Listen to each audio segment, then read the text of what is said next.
शेतकरी माणूस आहे, शेती करतो. पिकालाही मोजके भाव बरे आहेत.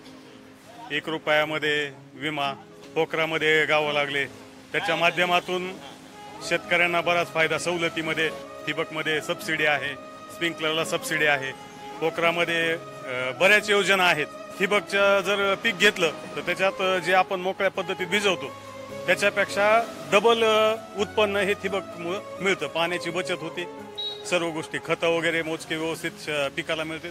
त्याच्यामुळे ठिबकचा फार मोठा फायदा आहे शेतकऱ्याला ह्या सरकारमुळे, बीजेपी सरकारमुळे. आता ज्या सरकारच्या चालू योजना आहेत तेवढ्या फार मोठ्या काही त्यावेळी योजना नव्हत्या.